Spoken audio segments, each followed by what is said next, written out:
Good morning friends. आज हम discuss करेंगे मेटाबॉलिक अल्कलोसिस के बारे में। जैसा कि हम सब जानते हैं, अभी तक के हमने जो डिस्कस किया है कि एसिड बेस एक बैलेंस की तरह है जिसका सेंटर पीएच है 7.4। 7.4 पे बॉडी ऑप्टिमली फंक्शन करती है, इसलिए बॉडी कोशिश करती है कि किसी भी तरह करके पीएच 7.4 के अराउंड मेंटेन करे। नॉर्मल रेंज 7.35 टू 7.45 है। सिंप्लिसिटी के लिए हम उसको 7.4 कंसिडर करेंगे।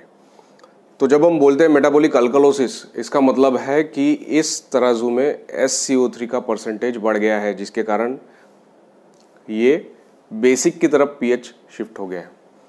अब SCO3 के चेंजेस है, इसीलिए उसको मेटाबॉलिक बोल रहे हैं, और क्योंकि पीएच अल्कलाइन की तरफ शिफ्ट हुआ है इसलिए हमने अल्कलोसिस कहा है। अगर इसमें कन्फ्यूजन है तो हमारा पार्ट 1 ABG मेड सिंपल का आप देख सकते हैं, जिसमें ये कंसेप्ट क्लियर किया हुआ है। ये कंसेप्ट अगर क्लियर है तो चीज़ें आसानी से समझ में आएंगे।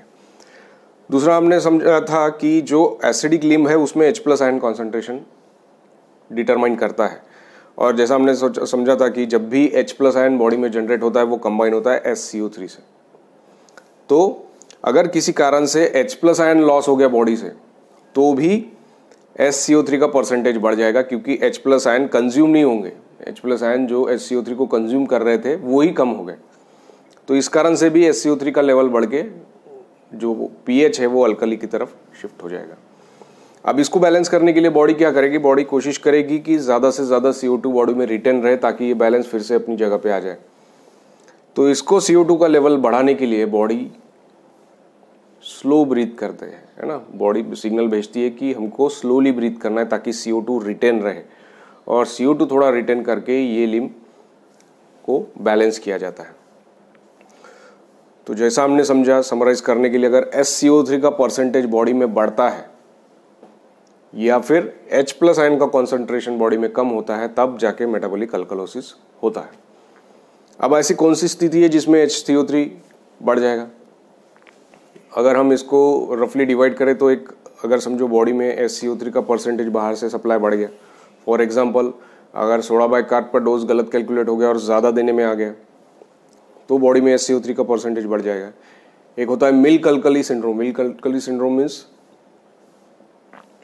प्रीवियसली कॉन्स्टिपेशन के लिए मिल्क के साथ में कैल्शियम कार्बोनेट दिया करते थे। अभी कुछ कैल्शियम सप्लीमेंट्स में भी ये मिल्क अल्कली सिंड्रोम दिखता है, जिसके कारण बॉडी में मेटाबॉलिक अल्कलोसिस हो सकता है। तीसरा, अगर पेशेंट को बहुत ज़्यादा ब्लड ट्रांसफ्यूजन मिल जाए तो ब्लड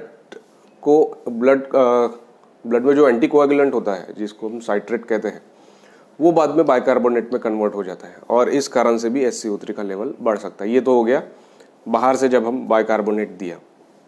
क्या ऐसा हो सकता है कि बॉडी खुद ही SCO3 ज़्यादा रिटेन कर रही है? हाँ, अगर किडनी में से SCO3 का लॉस कम हो गया किसी कारण से, जिसका सबसे अच्छा एग्जांपल हम समझेंगे, का नाम है बार्टर सिंड्रोम। बीमारी में बॉडी SCO3 को एक्सक्रीट नहीं कर पाती बॉडी से, और SCO3 बॉडी में बढ़ता जाता है, जिसके कारण से मेटाबॉलिक अल्कलोसिस होता है।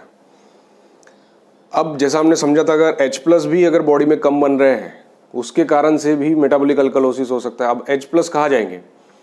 अगर बहुत, जैसा हमने जाना है कि स्टमक में HCl तैयार होता है, और वो अगर बार बार बच्चा वोमिटिंग कर रहा है या फिर RT डाल के रखी और RT एस्पिरेट्स बार बार हो रहे हैं, तो ये H+ आयन लॉस होते हैं, और H+ आयन लॉस होने के कारण SCO3 का लेवल बढ़ जाएगा, क्योंकि SCO3 उतने कंज्यूम नहीं होंगे। ठीक है। दूसरा, अगर कोई बच्चा डायूरेटिक्स पे, लूप डायूरेटिक्स पे है, तो ऐसे स्थिति में भी H+ आयन्स किडनी में लॉस होते हैं, और जिसके कारण मेटाबॉलिक अल्कलोसिस होने की संभावना होती है। अगर हाइपर अल्डोस्टेरोनेमिया है, अल्डोस्टेरोन का लेवल काफ़ी बढ़ गया है, उसमें भी ये H+ आयन्स बॉडी से लॉस होते हैं यूरिन में, और जिसके कारण SCO3 का लेवल बढ़ जाता है। अब हम समझते हैं कि इसका कॉम्पेंसेशन कैसे हुआ। जैसा हमने समझा कि जब भी मेटाबॉलिक पैथोलॉजी होती है, उसका कॉम्पेंसेशन रेस्पिरेटरी लिम्ब मतलब CO2 का लिम्ब करता है। तो जब भी SCO3 का लेवल बढ़ गया और ये तराजू इस तरफ झुक के pH अल्कली की तरफ शिफ्ट हुआ है, बॉडी कोशिश करेगी कि ये तराजू में भी CO2 बढ़ जाएगा। तो CO2 रिटेन करने के लिए रेस्पिरेटरी रेट काफ़ी कम हो जाएगा, और जिसके कारण से पेशेंट की सांस जो है वो स्लो हो जाएगी, जिसको हम ब्रैडिप्निया बोलते हैं, वो हो जाएगा और बॉडी CO2 रिटेन करेगी। अब CO2 रिटेन करने के कारण ये बैलेंस फिर से 7.4 के करीब शिफ्ट हो जाएगा। इसको हम बोलेंगे respiratory compensation for metabolic alkalosis. अब जैसा हमने ये चीज़ भी समझी थी कि रेस्पिरेटरी कंपोनेंट फास्ट होता है, जैसे ही इधर में बाइकार्बोनेट का लेवल बढ़ गया, बॉडी कोशिश करेगी कि CO2 का भी लेवल बढ़ा दिया जाए और बैलेंस मेंटेन किया जाए। तो ये फास्ट है, ये जो कॉम्पेंसेशन होता है, रेस्पिरेटरी कॉम्पेंसेशन होता है, वो हमेशा फास्ट होता है। इसलिए आपको कभी भी क्रोनिक मेटाबॉलिक अल्कलोसिस या एक्यूट मेटाबॉलिक अल्कलोसिस ऐसा प्रॉब्लम सॉल्व नहीं करना है आपको। हमको पता है कि ये जल्दी ही कॉम्पेंसेट हो जाते हैं। हाँ, रेस्पिरेटरी जब पैथोलॉजी होती है और उसका कॉम्पेंसेशन मेटाबॉलिज्म के थ्रू होता है, उसमें एक्यूट और क्रोनिक ऐसा हमको डिस्टिंग्विश करना होता है। जब मेटाबॉलिक अल्कलोसिस है तो उसका कॉम्पेंसेशन एक्यूटली हो जाता है। इसमें हमको क्रोनिक मेटाबॉलिक अल्कलोसिस और एक्यूट मेटाबॉलिक अल्कलोसिस ऐसा डिवीजन करने की ज़रूरत नहीं है। तो एक चीज़ तो हमने समझी कि अगर मेटाबॉलिक अल्कलोसिस है तो पेशेंट एकदम स्लोली ब्रीथ करेगा, उसको ब्रैडिप्निया होगा, जो उसका रेस्पिरेटरी रेट 18 ऐसा होना चाहिए तो 12-10 ऐसा रहेगा। जब भी मेटाबॉलिक अल्कलोसिस होता है तो ऐसे कंडीशन में जो आयंस है वो शिफ्ट हो जाते हैं। जैसे पोटेशियम अगर है जो फ्लूइड में है, वो सेल के अंदर शिफ्ट हो जाते हैं, जिसके कारण पोटेशियम का लेवल कम हो जाता है। इसलिए ऐसे पेशेंट को मेटाबॉलिक अल्कलोसिस में हाइपोकैलेमिया के सिम्टम्स आएंगे, मतलब उसको मस्कुलर वीकनेस रहेगा, हो सकता है ECG में चेंजेस आ जाए। दूसरा जो कैल्शियम है, अब कैल्शियम 2 टाइप से बॉडी में रहता है, एक तो फ्री आयोनिक कैल्शियम और दूसरा होता है जो अल्ब्यूमिन से बाइंड होता है।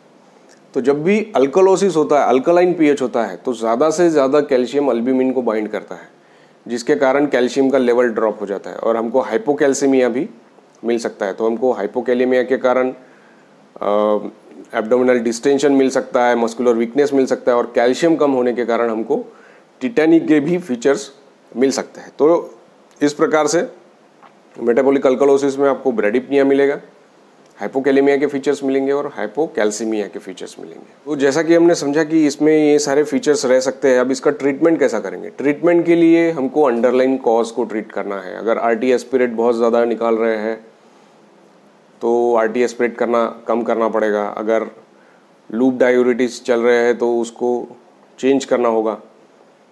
किसी किसी कंडीशन में डायमॉक्स का रोल उन्होंने दिया है, कार्बोनिक अनहाइड्रेज इनहिबिटर का रोल उन्होंने दिया है। अगर हम उसको यूज़ करें तो मेटाबॉलिक अल्कलोसिस में कभी कभी हेल्प करता है। SCO3 के कितने चेंजेस में PaCO2 कितना चेंज हुआ है, इस पे से हम बता सकते हैं कि एडिशनल रेस्पिरेटरी पैथोलॉजी है या नहीं। तो जब भी हम देखते हैं कि SCO3 बढ़ता है तो उसके साथ साथ बॉडी PaCO2 भी बढ़ाती है। मेटाबॉलिक एसिडोसिस में हमने समझा था कि ये रेशो 1:1 रहता है। मेटाबॉलिक अल्कलोसिस में ये रेशो 2:1 रहता है। इसका मतलब है कि जब भी SCO3 2 से बढ़ेगा, PaCO2 1 से बढ़ेगा। ये नॉर्मल है। अगर समझो SCO3 2 से बढ़ गया और PaCO2 3 से बढ़ गया, मतलब ज़्यादा PaCO2 बॉडी रिटेन कर रही है, मतलब एडिशनल रेस्पिरेटरी एसिडोसिस है। और समझो यहाँ पे SCO3 4 से बढ़ा है और PaCO2 1 से ही बढ़ा है, इसका मतलब जितना PaCO2 बढ़ना चाहिए उतना नहीं बढ़ा है, मतलब एडिशनल रेस्पिरेटरी अल्कलोसिस भी है ना। इसको एक एग्जांपल से समझते हैं। तो भी ये एग्जांपल लेते हैं। PHA 7.5, PaCO2 48 एंड SCO3 है 38। तो अगेन इसको हम 3 इसमें डिवाइड करेंगे, एसिड, नॉर्मल और अल्कली। हमारा pH है 7.5, तो ये pH अल्कलाइन केस में लिखूंगा। SCO3 है 38। अब 38 डेफिनेटली 24 से ज़्यादा है, तो मैं यहाँ पे SCO3 लिखता हूँ। और PaCO2 है 48। अब 48 40 से ज़्यादा है तो ये एसिडिक केस में जाएगा। अगर ये आपको नहीं समझ में आ रहा है तो आप पहला एपिसोड देख सकते, फर्स्ट और सेकंड एपिसोड देख सकते हो, उसमें आपको ये चीज़ें समझ में आएगी। तो यहाँ पे डेफिनेटली ये मेटाबॉलिक अल्कलोसिस है ना, क्योंकि pH अल्कलाइन है इसलिए अल्कलोसिस है, और क्योंकि SCO3 के चेंज के कारण है इसलिए हम इसको मेटाबॉलिक अल्कलोसिस कहते हैं। अब अगर मैं लेवल देखूँ SCO3 कितने से बड़ा है और PaCO2 कितने से बड़ा है। तो इसके हम देखते हैं कि SCO3 हमारा बड़ा है 14 से और ये PaCO2 बड़ा है 8 से। तो क्या ये रेशो 2:1 है? करीब करीब, है ना। तो यहाँ पे हम देखें तो ये 2:1 जो रेशो है हम SCO3:PaCO2 का, वो करीब करीब 2:1 है। तो यहाँ पे हम रेस्पिरेटरी एडिशनल पैथोलॉजी एक्सपेक्ट नहीं कर रहे हैं। तो ये प्लेन मेटाबॉलिक अल्कोलोसिस हम कंसिडर करेंगे। अगर किसी कारण से ये 14 से बड़ा है और ये 8, ये समझो 7 की जगह पे समझो सिर्फ 3 से ही बड़ा होता है ना, मतलब ज़्यादा CO2 वॉश आउट हुआ है इसके साथ में, मतलब एसोसिएटेड रेस्पिरेटरी अल्कोलोसिस है। अगर समझो ये 8 की जगह 16 से बढ़ गया होता तो हम बोलते कि एडिशनल रेस्पिरेटरी एसिडोसिस है ना, क्योंकि CO2 रिटेन किया है। और एक एग्जांपल से pH है 7.6, PaCO2 56 और SCO3 44। अब ये एक रैंडम एग्जांपल है, ऐसा जरूरी नहीं कि बॉडी में ऐसा हो ही, पर समझने के लिए समझते हैं। अगर pH 7.6 है तो डेफिनेटली ये अल्कलाइन है। PaCO2 आपका 56 है, वो 40 से ज़्यादा है डेफिनेटली, इसलिए ये एसिडिक में आएगा। और जो SCO3 है वो 44 और 24 से ज़्यादा है, इसलिए अल्कलाइन में आएगा SCO3।